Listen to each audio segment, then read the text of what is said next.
546장 찬송하십시다. 546장.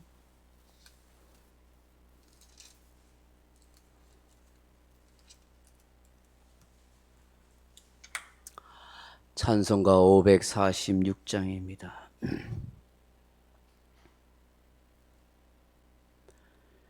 주님 약속하신 말씀 위에서 영원토록 주를 찬송하리라.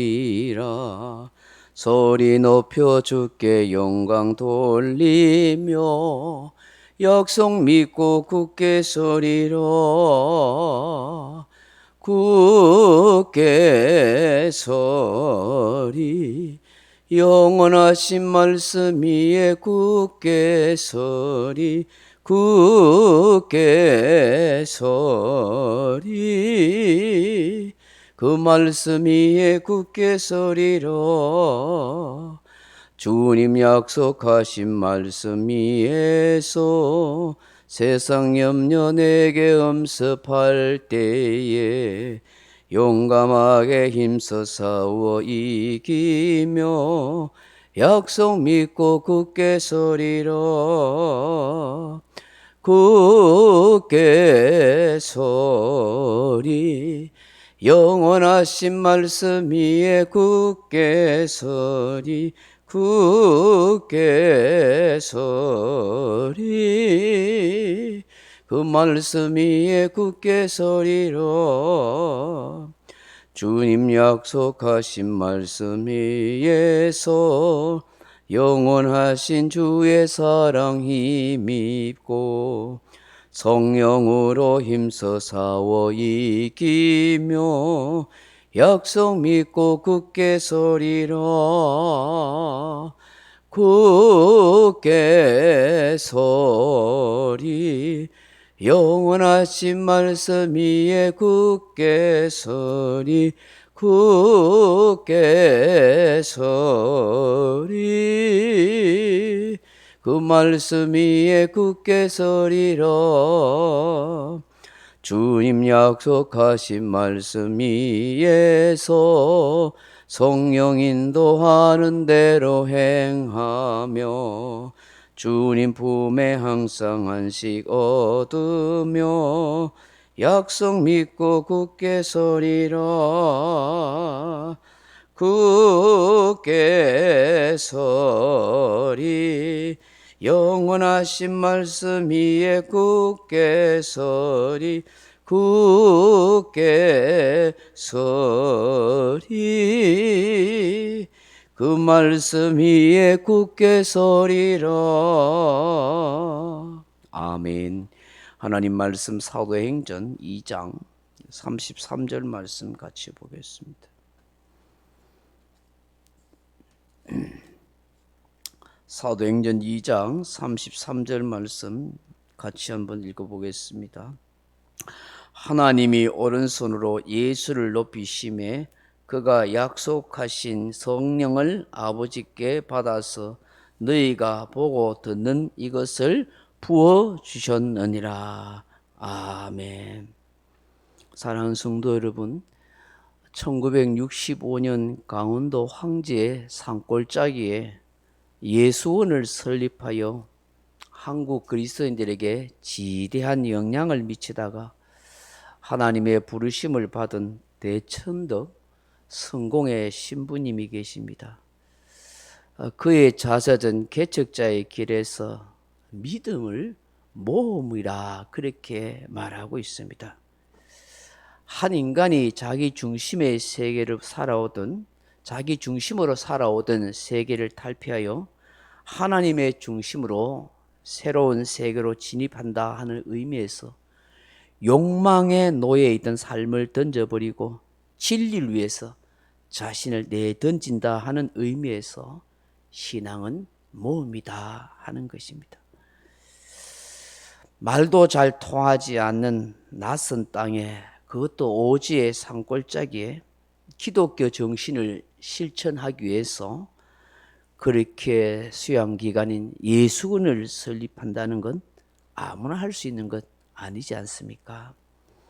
예수님을 사랑하는 마음, 사람들을 섬기고 싶은 예수의 정신이 그의 마음 안에 활활 타오르고 있었기 때문입니다.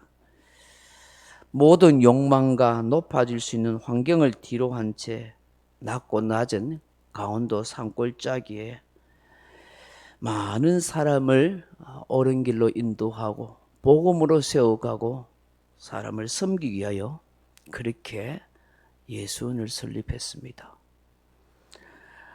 하나님은 그런 그를 높여주셨습니다. 수많은 사람들에게 기독교 정신이 무엇인지를 깨닫게 하고 참된 신앙의 길이 무엇인지를 알려주었습니다. 2000년 전에 이 땅에 오신 예수님은 높고 높은 보좌를 뒤로 한 채 낮고 낮은 이 땅에 내려오셨습니다. 우리와 함께 하시기 위해서 임마누엘의 하나님으로 찾아오신 것입니다. 하나님이 인간의 몸을 입고 이 땅에 오신다는 것은 얼마나 큰 모험이겠습니까? 화려한 왕궁도 아닌 짐승이 사는 외양간에 짐승의 밥통인 구유에 나신 것입니다. 소외받고 외면당하던 달동네와 같은 나사렛에서 몫으로 그렇게 인생을 살았습니다. 이 또한 모험이 아닐 수 없습니다. 더욱 이 죄인들 위하여 십자가에서 제물이 되어 죽으셨습니다. 비천한 인간들에게 모함받고 채찍질 당하면서 온갖 비난 가운데 그렇게 죽으셨습니다. 도무지 이루어질 수 없는 일이 이루어진 것입니다. 이 또한 예수님의 모험인 것입니다. 삼위 하나님께서 의논하셨지만 성자 예수님은 성부 하나님을 온전히 믿고 신뢰하였기에 그 믿음의 토대 위에 모든 일을 감행하고 모험하는 일을 하였던 것입니다. 그렇기 때문에 사도 바울은 우리에게 예수님의 삶, 예수님의 마음, 예수님의 모습에 대해서 이렇게 말씀하고 있습니다. 빌립보서 2장 5절 이하에 보면 너희 안에 이 마음을 품으라. 곧 그리스도 예수의 마음이니 그는 근본 하나님의 본체시나 하나님과 동등됨을 취할 것으로 여기지 아니하시고 오히려 자기를 비워 종의 형체를 가지사 사람들과 같이 되셨고 사람의 모양으로 나타나서 자기를 낮추시고 죽기까지 복종하셨으니 곧 십자가에 죽으심이라. 이렇게 말씀하십니다. 이렇게 죽음으로 끝났다면 참으로 슬픈 비극이 되고 말았을 것입니다. 그러나 하나님께서 결코 그렇지 않았습니다. 빌립보서 2장 9절에 보시면 이름으로 하나님이 그를 지극히 높여 모든 이름 위에 뛰어난 이름을 주사 하늘에 있는 자들과 땅에 있는 자들과 땅 아래에 있는 자들로 모든 무릎을 예수의 이름에 꿇게 하시고 모든 입으로 예수 그리스도를 주라 신하여 하나님 아버지께 영광을 돌리게 하셨느니라. 그렇게 말씀하십니다. 예수님의 그 믿음의 모험이 하나님께서 그를 지극히 높여서 모든 이름 위에 뛰어난 이름이 되게 하셨다는 것입니다.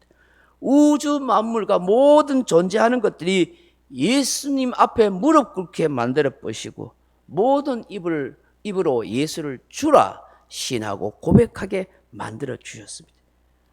하나님이 지극히 높여 주셨다는 것입니다.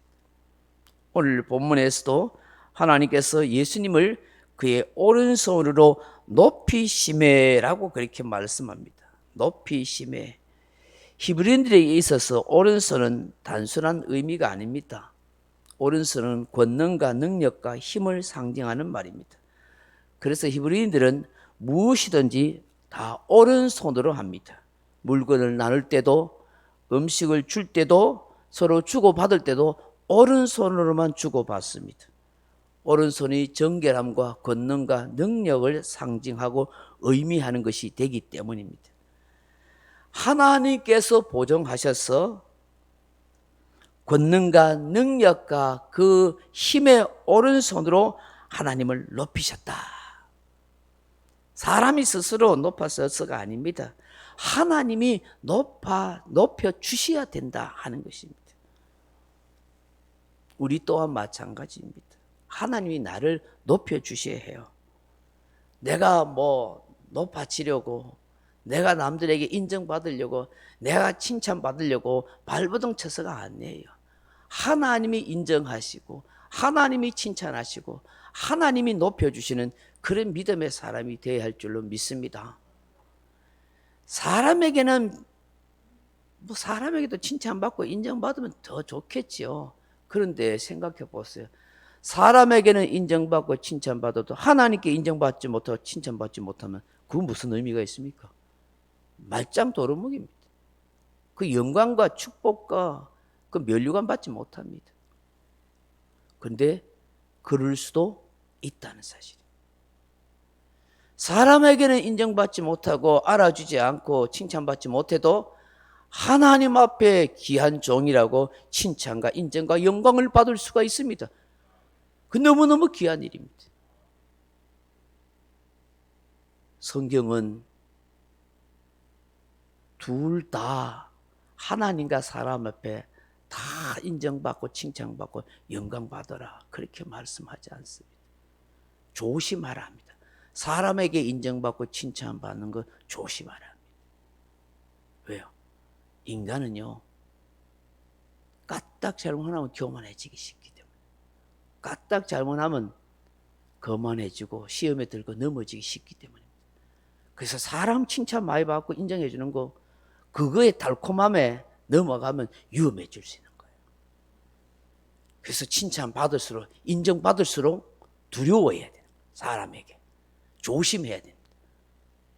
잘못하면 하나님께 영광을 돌리지 못하고 내 영광에 대해 잘못될 수 있겠구나.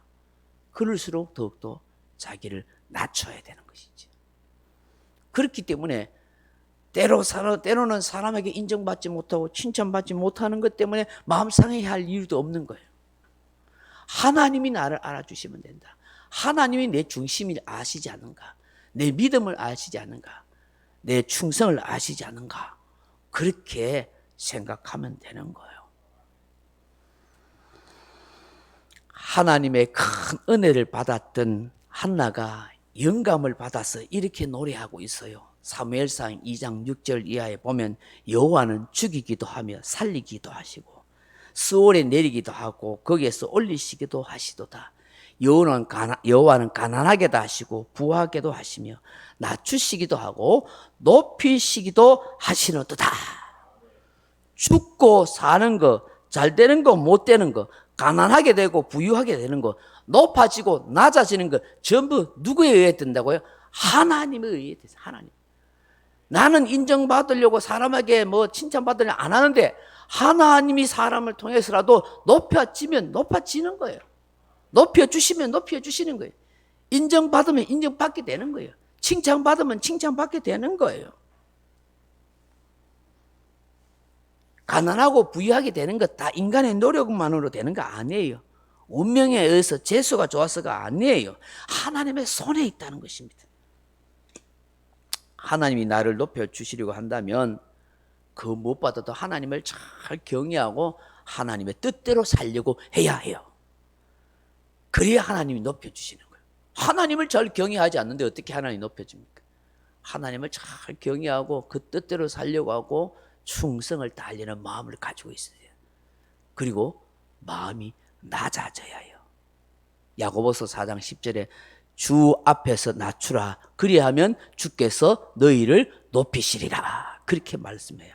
베드로전서 5장 6절에 그러므로 하나님의 능하신 손 아래서 겸손하라. 때가 되면 너희를 높이시리라. 때가 되면 높이시라. 때가 되면. 안 알아준다고 속상해할 거 없어요. 인정 안 해준다고 성질 낼 필요 없어요. 하나님이 때가 되면 다 높여주세요. 하나님이 다 인정해 주세요. 말 안 해도 사람이 다 알아요. 이게 높이심에 하는 말이 힙소 하는 말인데요. 문자적으로는 높이 들어 올리다 하는 뜻인데 명예회복을 하게 하다, 찬양을 받게 하다, 부와 명예와 최고의 지위를 누리게 하다, 그런 의미를 가지고 있어요. 하나님이 높여주시면 그렇게 되더라는 거예요. 저와 여러분이 이런 인생의 삶을 살 수 있기를 바랍니다. 정말 하나님의 뜻대로 살아감으로 인해서 내 영혼과 내 인생이 하나님이 높여주시는 그런 은혜 충만한 성도가 다 되었으면 좋겠습니다. 오늘 주신 말씀 잘 묵상하면서 하나님이 나를 높이셔서 약속하신 성령을 나에게 주시고 성령 충만한 성도로 살아가게 해달라고 그렇게 기도할 수 있기를 주님의 이름으로 축원합니다. 명령과 선포합니다.